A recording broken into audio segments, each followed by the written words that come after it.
Hey there again. This is my second week here in London. Wonderful city. And yeah, so just update, here we go. And once again, remember, this time I'm using my wife's tablet. So yeah, we'll go see and just go down through the rundown. Man, it feels like it's been so long since I've been here, but it's only been a week. So it's kind of like The Mission, how they say the days are long, but the weeks are short. Yeah, something like that. Might have said that wrong. Anyway, so Monday the 2nd. So we went to the National Gallery. That was really cool. Yeah, just walked around. Pretty paintings. That's really all. That sounds terrible, but that's kind of all I really have to say about that. But then again, it was that long ago. Yeah. Ashley and I basically, for the most part, after we looked around, we kind of people watched outside the entrance, and we were watching the street performers. They do this thing where they dress up and they pretend that they're like floating in air. Really, they're just sitting down. That's all they're doing. But who knows? I mean, there's maybe some kind of talent in that. I can't judge. But right after that, yeah. So we finally went to the London Eye. That was really cool.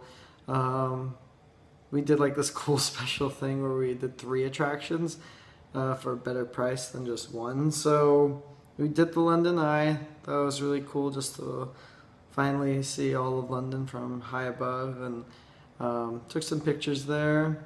Brought to you by Coca-Cola. And then we did something called the London Dungeon.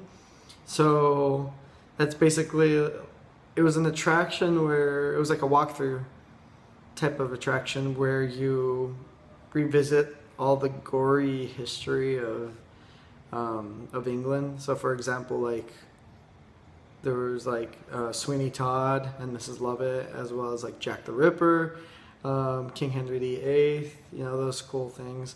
And it was interesting because we did like a little boat ride. We did a little boat ride, and I kind of got scared, actually. I was scared because I mean, it's not Disney or Universal where you kind of, I don't know, trust in security or safety precautions, so I'm like, anything can happen. And yeah, the boat ride was kind of like you were sailing down the dungeon and seeing all the dead bodies, and then there was like a, what do you call those things? Like a free fall, like a drop tower. It wasn't really that amazing, but it was cool because it was supposed to be like, oh, they're hanging you. So interesting what they make things out of attractions here. But yeah, I mean, that's your typical tourist thing, and well, it was cheap, so that's why we did it. Oops, I'm sorry. A lot here. Okay, yeah, and so, oops, I'm sorry.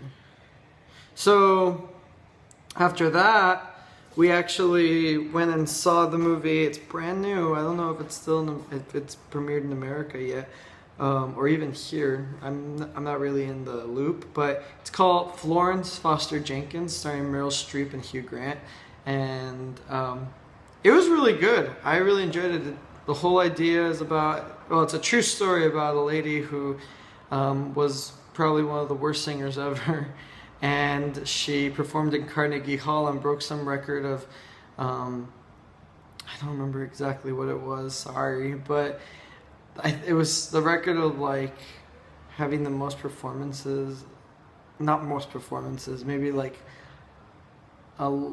broadcast from Carnegie Hall to, yeah, don't trust me on that. Anyway, just read on that, but it's called Florence Foster Jenkins, and it was really cool because what we did was we met afterwards with the screenwriter. It was a Q&A, as well as the biographer of a new book that he wrote based off of her life. And so it was cool seeing the parallels between what he thought and then what the screenwriter thought on Florence Foster Jenkins. And yeah, that was awesome. that was very special. I didn't even know it was gonna be like, I never heard of the movie, so I thought it was just an English thing, or like it was like a movie that was gonna premiere on TV. But no, it's a movie, but really good. I highly recommend it. Yeah, very well done. And then the next day was my birthday. Thank you so much for all the birthday wishes. Really appreciate it, and it's great being here on my birthday in London. We had class, and we went to the Victoria and Albert Museum. That was really cool. Ashley got to do this thing. I didn't because they were sold out of tickets, but someone actually gave her a free ticket to go into this exhibit, and it was called, if I remember correctly, Undressed, A Brief History on Underwear. How clever. But she said it was so fascinating because there's certain things she never even considered about underwear. Something that stood out to me when she came out of that was that apparently she learned that in the 70s, the 60s and the 70s, they used to have like throwaway underwear, like you would wear it for a day and then you just throw it away at the end of the day. So, and just, yeah, never knew that. And she said that she saw a lot of lingerie from famous movies, like from James Bond and stuff. And yeah, she really enjoyed it.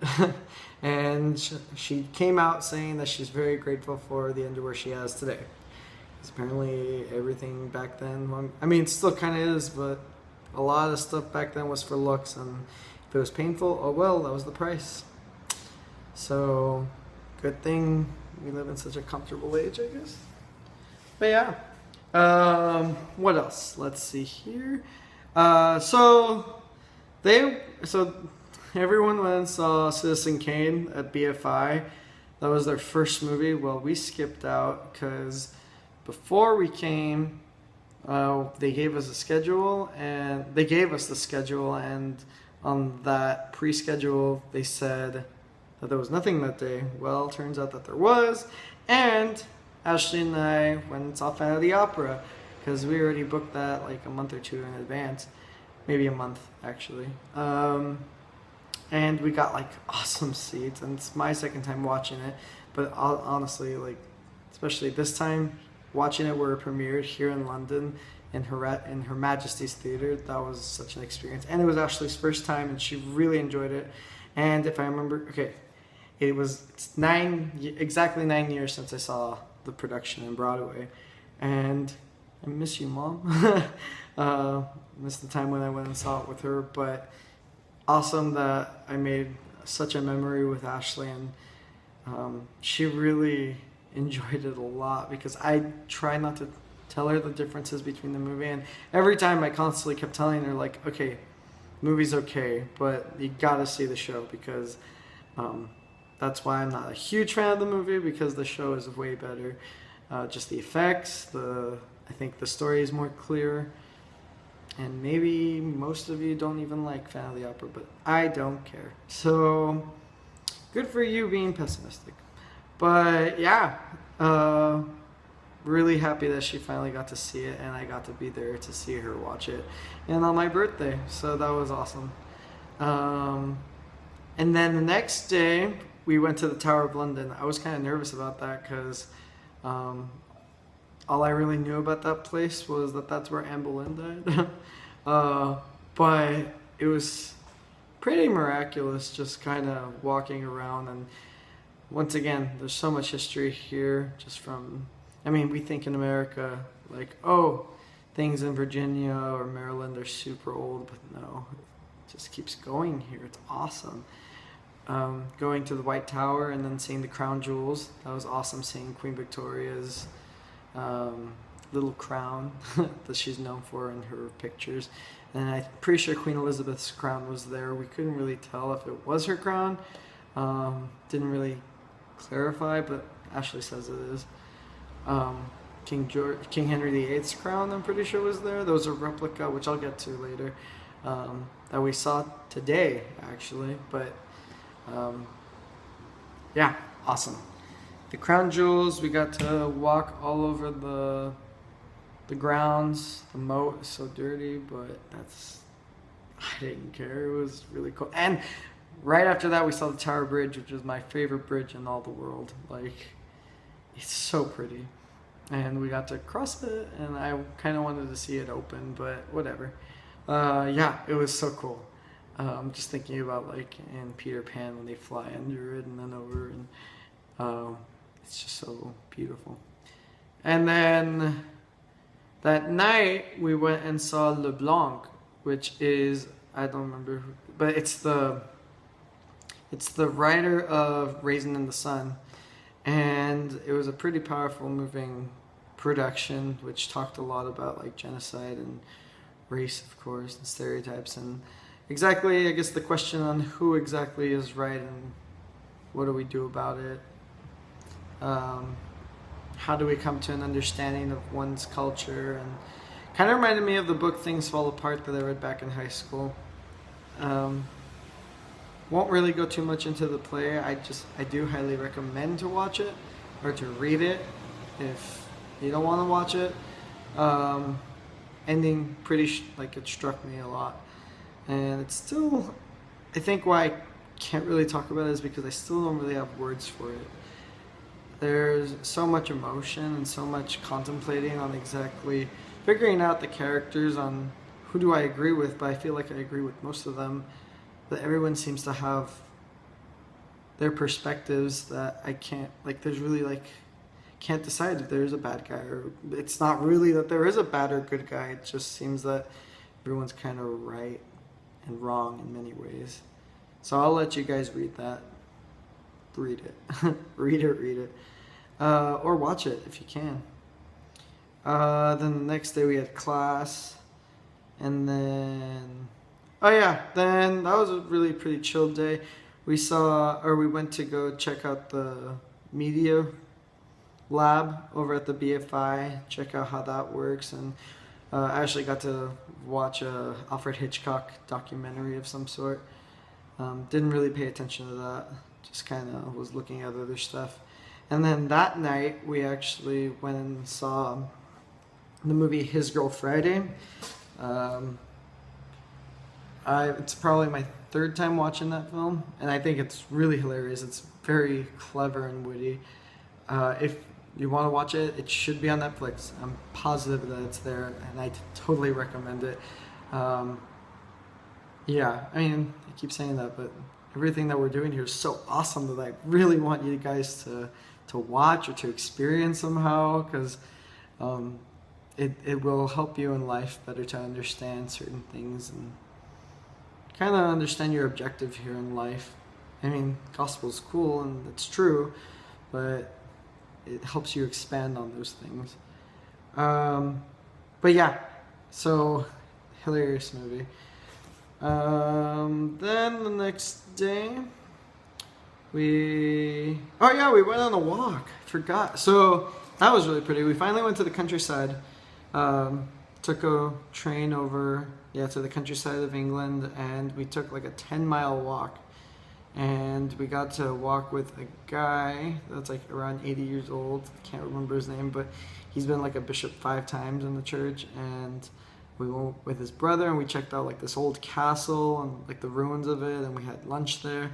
If you saw earlier, there's a video of me kind of pretending to be Maria from The Sound of Music, and Tom and Jeff kind of just run singing the chorus, I guess, or the choir part of The Sound of Music as I'm spinning around like a nun.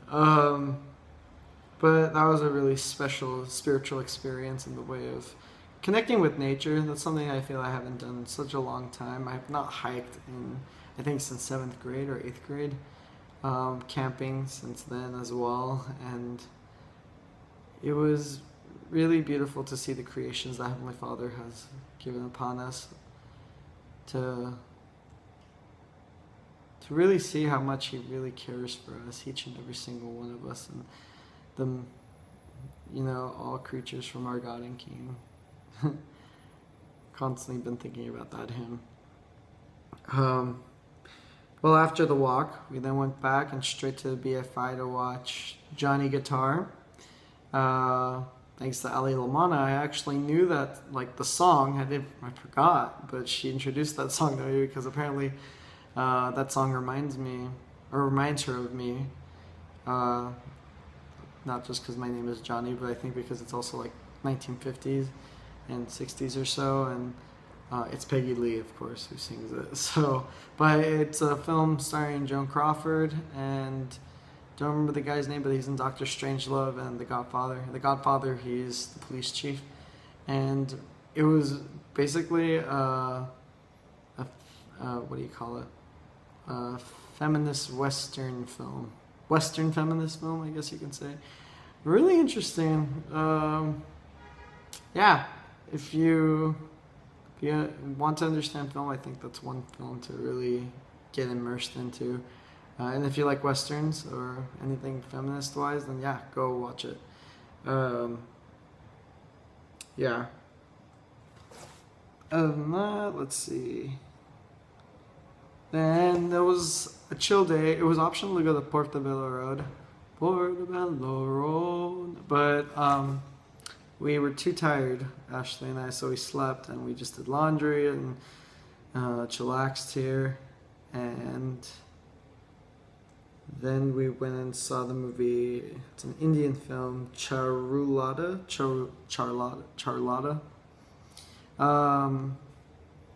Still don't really understand the film that much, sadly. Yeah, I think I was just really tired that day. We've done so much, honestly, and couldn't really comprehend much.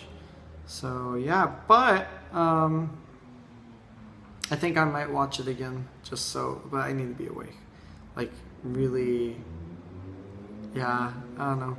I really need that's a movie I have to, like, really be into, if that makes sense. Really ready for and understand, like, okay, I have to really think about it. But yeah, and then right after that, we hurried over to go watch, because I was looking at the program and they were showing West Side Story on the big screen.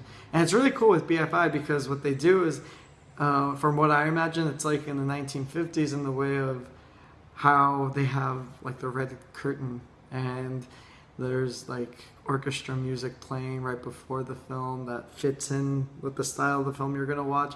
And then as soon as the time starts, lights dim, the curtains open, and the movie begins. And West Side Story, of course, widescreen. Oh my goodness, it was amazing. And we even had the intermission.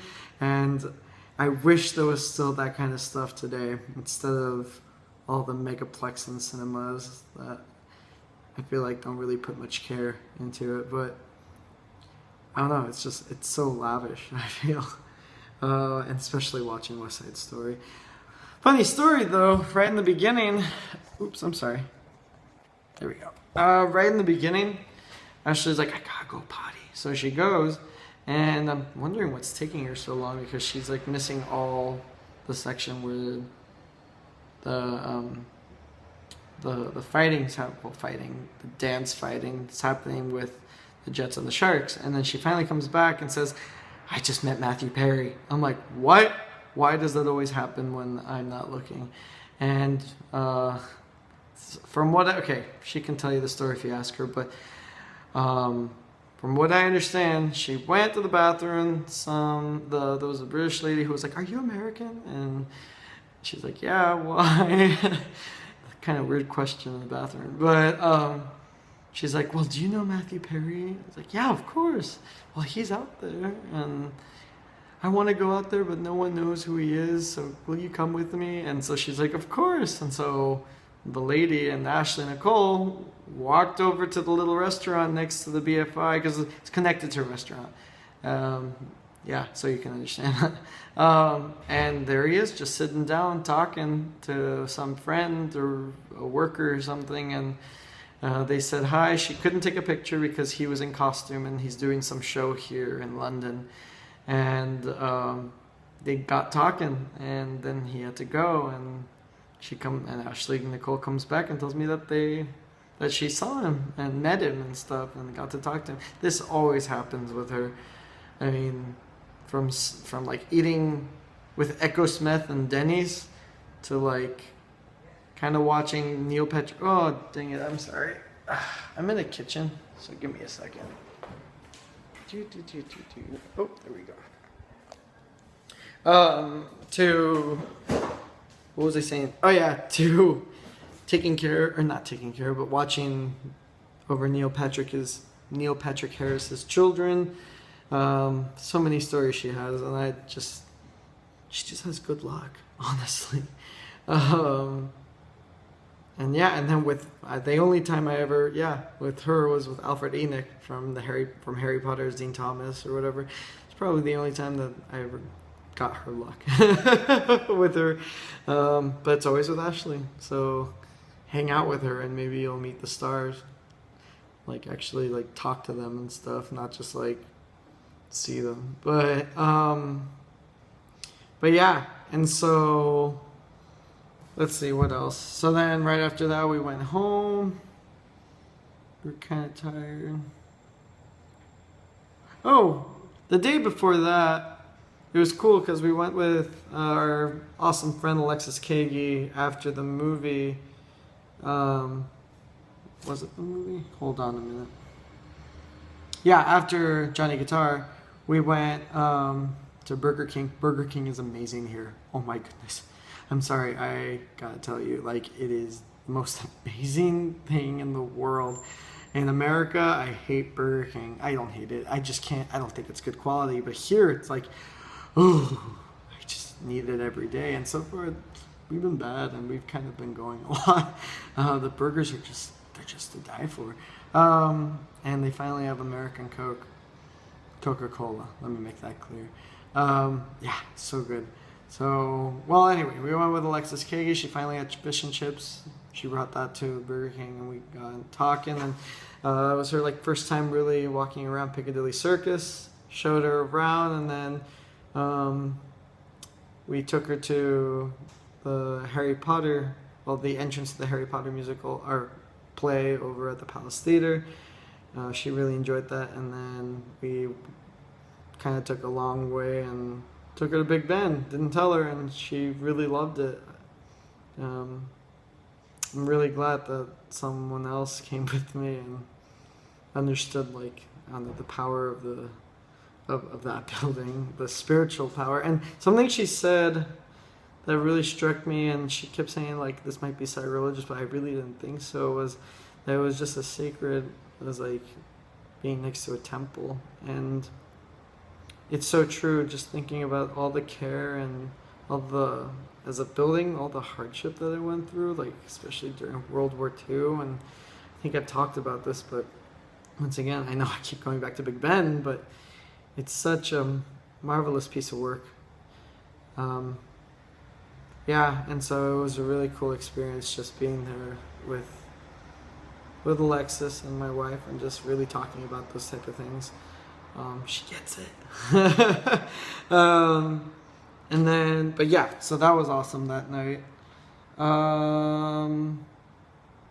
That's not this week. Sorry. Still trying to figure out how to use this thing. Yeah, because I don't know if you knew, Ashley won this Kindle, this Amazon Fire thing at the airport right before we came to London. She just won it. She comes, why does that happen all the time? What she does is I gotta go to the bathroom. Maybe I gotta go to the bathroom with her. I gotta go to the bathroom. She comes back. I just won this Kindle. What? Where was I? Yeah, so, okay, we did that. Then we got home. Sunday, yesterday, that was Evensong. Well, before that was Stake Conference here. So the stake president, the past one, he just was called as a general authority, or in the 70 or something like that. And they just got a new stake president, so that was pretty cool, just to be part of that. And then yesterday, we went to Evensong. Now, we went to Westminster Abbey to go see that, and it was it brought me back to high school when we went to the Washington, D.C. Cathedral and sang there for that, like, just hearing the choir made me miss home, or like my past, I guess you can say, just kind of looking back at it and thinking about what a wonderful opportunity that not just me, but many of my fellow peers at the time, like, had, especially for such a wonderful chorister, Tommy Tutwiler. Like, love you. I love you, Mr. Tutwiler, King Tut. Especially such a, because of him, I've come to appreciate more than just typical music that people hear on the radio, but such wonderful lyrics and music that can touch the very soul. That's not just Mormon based, which also you can find the Spirit anywhere, but that's something that always strikes me, is music, like cathedral music of some sort. And just to be in Westminster Abbey and hearing that choir and hearing basically so much truth in what they went on to preach about Jesus Christ being the Son of God and that he died for our sins. That's a universal truth. And that you can honestly find truth anywhere, honestly, if you're just seeking for it. And not just in a chapel, like that's LDS. Something to think about. And then we had FHE. That was pretty cool. Michael Stanley gave an awesome lesson on recognizing like the opportunities that we have had here, and exactly understanding why we decided to go to London, each and every single one of us separately, and because we all have a story, each and every single one of us. And we played signs afterwards, like a few of us, and that was fun. Yeah, everyone's so awesome here. And then today we finally went to Hampton Court. That was King Henry VIII's palace or castle or home, whatever you want to call it. And so funny, because the whole time I kept having the overture from A Man for All Seasons in my head as I'm just walking around. I kind of wanted to recreate that, which was funny because like I got to wear this like robe thing. I'll put pictures up, but we got to hang out with Tom and Courtney's nephew, and we made album cover pictures with these robes, and we're calling it straight out of not Compton, straight out of Hampton. So Luke's awesome. Really, it was awesome, like really cool. And we went on like a hedge maze that only took us 5 minutes. I don't know, they told us that it would take an hour. I don't know, whoever did that in an hour, they really weren't thinking. Sorry, but you really weren't. I mean, even Luke can do it. And he's in middle school. And it was 4 pounds. Like, yeah, it's for little kids. But it was a fun experience, I guess you can say. And yeah, so it was really cool just being in that place and seeing it like me having seen it in movies. Being in that very location, and yeah. So, and then after that, rode back here. Yeah, honestly, it's been very chill lately. Thank goodness, because I really needed the rest. My foot's hurting a lot, but I'm totally fine. Ashley's totally fine. Went to a place called the Old Dutch or Old Dutch. If you ever come to London, I think it's a chain here. Really good breakfast food. I've heard that they have good crepes. I got American pancakes or whatever. Gee, why me? But yeah, totally try it out. It was delicious. Ashley loved it. We went with many of the students here, and yeah, everyone they love it. I think someone said that that was like their 3rd time or so there already, and I'm like, I can see why, because it's really good. So yeah, I think we're going to be going there for breakfast a lot more. But yeah, so far that's all the updates that I have. Can't think of anything else right now. Like, it's only been a week, but it feels like it's been a very long week. Other than that, yeah. I'm just give me 1 minute. I'm just looking around. Yeah. And I guess I'm just really working a lot on capstone stuff, so it's another thing. Yeah, life's good. All right, you have a good night, and I'll talk to you next week. And thanks. Bye.